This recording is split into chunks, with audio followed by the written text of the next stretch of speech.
मेरा बेबी सिर्फ 2.5 महीने का है। शिखर जी के लिए मौन विरोध प्रदर्शन वाले दिन मैं 2.5 महीने के बेबी को लेकर मौन विरोध में गई थी। बहुत सारे लोग मिले, लगभग पूरी समाज ही थी। सबका कहना था इतने छोटे से बच्चे को लाने की क्या ज़रूरत थी। अब उनको कौन समझाए कि कल के दिन जब मेरे बच्चे को पता चलेगा कि शिखर जी अभियान के समय मेरा जन्म हो चुका था, मैं 2.5 महीने का था, पर मेरी माँ ने उचित समझा, मुझे उस प्रदर्शन में, उस मौन विरोध में ले जाना सही समझा। और उसकी उपस्थिति मैंने उस चिड़िया में गिनवा दी कि वो भी उसमें शामिल था। वो एक मौन विरोधी था।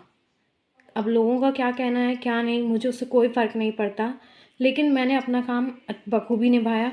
मेरा बच्चा कल के दिन ये नहीं कह सकता कि मम्मी मैं तो जन्म हो गया था, आपने मुझे उस यात्रा में क्यों शामिल नहीं किया। आप समझ रहे हैं? उतना सा बच्चा कल के दिन मेरे ऊपर उँगली नहीं उठा सकता। आप इतने बड़े हैं, आप सब कुछ सँभाल रहे हैं, व्यापार सँभाल रहे हैं, धर्म सँभाल रहे हैं, घर सँभाल रहे हैं, फैमिली सँभाल रहे हैं, सब कुछ सँभाल रहे हैं। लेकिन जब धर्म के लिए आवाज़ उठाने की बात आई, आप क्यों नपुंसक बन रहे हैं? आपने कभी सोचा है आपकी आने वाली पीढ़ी आपको क्या बोलेगी? आपने कभी सोचा है आप किस नाम से जाने जाएंगे? कायर कहलाएंगे, नापुंसक कहलाएंगे, इससे ज़्यादा और कोई टैग आपको मिलने वाला नहीं है। समझ रहे हो? आज अगर ये इतनी स्थिति बिगड़ रही है, आपको थोड़ी तो शर्म खानी चाहिए। हमारे साधु संत जो एक चींटी को बचाने के लिए रात में बाहर नहीं निकलते, एक चींटी को बचाने के लिए वो पिच्छी का परिमार्जन करते हैं, आज वो हिंसा की बातें कर रहे हैं, वो हिंसा के लिए प्रोत्साहन दे रहे हैं। और आप जैसे पागल इंसान जो घर में बैठकर अभी भी कोई अनशन कर रहा है, कोई कुछ कर रहा है, आपको लग रहा है ये सब उनको दिख रहा है जिनको ये ठीक करना है? अगर उनको ये सब दिख रहा होता तो इतने बड़े प्रदर्शन निकलने के बाद अब तक हमारे हाथ में होता हमारा फैसला। लेकिन नहीं, सरकार कुछ और ही चाह रही है।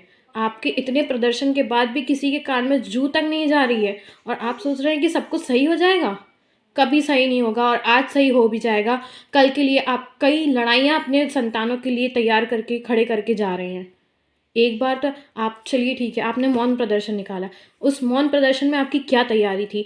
आपने अपने घर की महिलाओं को, आपने अपने घर के बच्चों को सड़क पर उतारा। लाखों की संख्या में महिलाएं थी, लाखों की संख्या में आपके बच्चे थे। उन बच्चों के साथ कुछ हो सकता था, उन महिलाओं के साथ कुछ हो सकता था, लाठी चार्ज हो सकता था, अश्रु गैस के गोले छोड़े जा सकते थे। आपकी क्या तैयारी थी? आप सिर्फ वहाँ पर तमाशा बनते, आप साक्षी बनते उन सभी क्रियाओं के लिए जो आपके बच्चों के साथ, आपकी महिलाओं के साथ घटित होती, और आप कुछ नहीं कर पाते, सिर्फ तमाशा देख पाते। आप भी तमाशा देखते, आपके साथ जो 4 लोग जा रहे थे वो भी सिर्फ तमाशा देखते, कुछ कर नहीं पाते। अरे कम से कम पत्थरबाजी की तो तैयारी रखते। मौन विरोध निकालना था, हाथ में तलवार तो हो सकती थी, किसी का कुछ घटित नहीं होता, लेकिन एक हमारी शान तो बनती। आज हमें कोई पहचानता तो। मौन विरोध सब ज़रूरी नहीं है काली पट्टी बांधकर निकल पड़े सड़कों पर महिलाओं को लेके, बच्चों को लेके। बड़ा सुकून मिलता होगा ये सब सुनकर कि हमारे द्वारा सबसे ज़्यादा गौशालाएं चलाई जा रही हैं, हमारे द्वारा सबसे ज़्यादा स्कूल खोले जा रहे हैं, हमारे द्वारा सबसे ज़्यादा हॉस्पिटल्स खोले जा रहे हैं, हम सबसे ज़्यादा टैक्स पे करते हैं। छाती तो चौड़ी हो जाती होगी पक्का, है ना, 56 इंच की हो जाती होगी। लेकिन सोचो, इतना सब लेने के बाद सरकार आपको क्या दे रही है? दे रही है कुछ? सिर्फ लेने ही जानती है, आपको देना कुछ नहीं जानती है। आज सरकार चाहती तो आपके हक में फैसला उसी दिन कर चुकी होती जिस दिन पहला मौन जुलूस निकला था, पर नहीं, ऐसा नहीं हुआ। हमारे साधु संतों की भावनाओं के साथ कितना खिलवाड़ हो रहा है कि साधु संतों को हिंसा की बातें करनी पड़ रही हैं। उसके बाद भी हम अपना पता नहीं किस मिट्टी के बने हुए हैं, मुझे तो जैन होने पर अफसोस हो रहा है अब। इससे अच्छा तो मैं सीधे जैन हटाकर छत्री लिख लूँ और निकल पड़ूँ किसी जंग के लिए।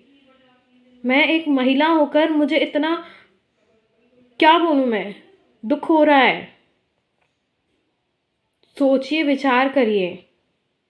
आज हम शिखर जी यात्रा पर जाते हैं, हम वंदना करते हैं, वंदना के टाइम पे हम देखते हैं कितने कितनी दुकानें खुल चुकी हैं, पकोड़े, मैगी, पानी, नींबू पानी और पता नहीं क्या क्या की दुकानें खुल चुकी हैं। हमने उन्हें सिर्फ अधिकार दिया था कि आप सिर्फ डोली का काम करेंगे, ठीक है, डोली वालों तक ही उनकी हैसियत रहनी थी। पर उनने क्या किया, धीरे धीरे हमें सुविधाएं दी, पहले तो सुविधाएं देकर हम पर अपना पूरा काबू पाया। उसके बाद अब देख रहे हैं हमारे तीर्थ को हड़पने भी उनकी औकात बढ़ गई है। और वो भी क्यों? क्योंकि हम वहाँ पर पैसे देकर, वो सब चीज़ें डबल पैसे देकर हम वहाँ पर अपना पेट की भूख को शांत कर रहे थे, अपनी इच्छा को शांत कर रहे थे। आपको अगर उधर पर इतनी ज़रूरत है पानी की, आपको वहाँ पर कुछ खाने पीने की ज़रूरत है, आप अपने साथ लेकर जाइए।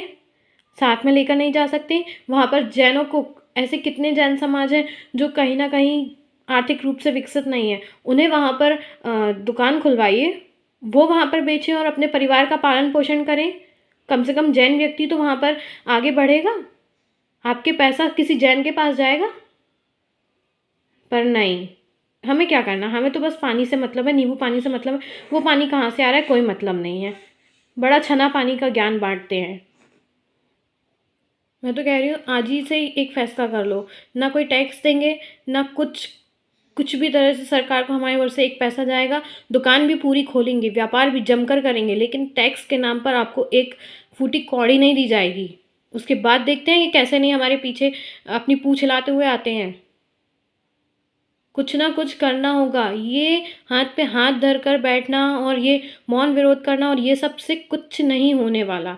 एक बार अपना रूप तो दिखाओ। बाहुबली भगवान थे हमारे धर्म में, महावीर स्वामी थे, सिर्फ महावीर स्वामी का ज्ञान ले लिया, हाँ, अहिंसावादी बन गए। और जो बाकी के 23 तीर्थंकर हैं उनका क्या हुआ? उनसे कुछ नहीं मिला क्या? उनने कोई ज्ञान नहीं दिया क्या? अस्सी मसी कृषि में तलवार भी उठाना, अगर मैं कहती हूँ चलो हिंसा नहीं करना, विरोधी हिंसा तो कर सकते हैं, उसका भी त्याग है क्या? मेरा तो उसका त्याग बिल्कुल नहीं है। और मुझे लगता है ऐसे कई लोग होंगे जिसका विरोधी हिंसा का त्याग नहीं होगा। आपके बच्चे को कोई चाटा मारेगा, आप उसे छोड़ देंगे? आप पहल ज़रूर नहीं करेंगे चाटा मारने की, पर अगर आपके बच्चे पर कोई हाथ उठाएगा तो मुझे लगता है आप 4 तमाचे जड़कर ज़रूर आएंगे। तो वही चीज़ यहाँ पर आपको चाटा मार दिया गया है, आपसे आपका शिखर जी छीनने का, आपसे आपका गिरनार जी छीनने का। कम से कम अब उस पर विरोधी कुछ तो रिप्लाई करो, तब तो मज़ा आए, तब तो मुझे फ़क्र हो कि हाँ, मैं भी जैन हूँ, मैं भी बता सकूँ कि हमारे यहाँ ये सब होता है। अगर ऐसा नहीं होगा तो हम ये कर सकते हैं। आशा करती हूँ आप मेरी बातों को समझ रहे होंगे। 2 लाइन लिखी है, थोड़ा-सा आपके खून में और अगर उबाल आ जाए मेरे द्वारा तो बहुत अच्छी बात है, ना आए तो आप ठंडे ही ठीक हैं। खूब उड़ा ली हुल्लड़ हमने, खूब उड़ा ली हुल्लड़ हमने, युद्धों की तैयारी है। खूब उड़ा ली हुल्लड़ हमने, युद्धों की तैयारी है। म्यानों से तलवार निकालो, म्यानों से तलवार निकालो, मानसिक जंग हटानी है। ये जो जंग बैठ गई है ना अहिंसावादी होने की, ये जो जंग बैठ गई है ना सिर्फ मौन विरोध निकालने की, इसको दिमाग से निकाल दो। और अब जो महाराज जी लोगों ने संकेत में बातें कही हैं उसका अमल करो और आगे बढ़ जाओ। जो होगा सब अच्छा होगा।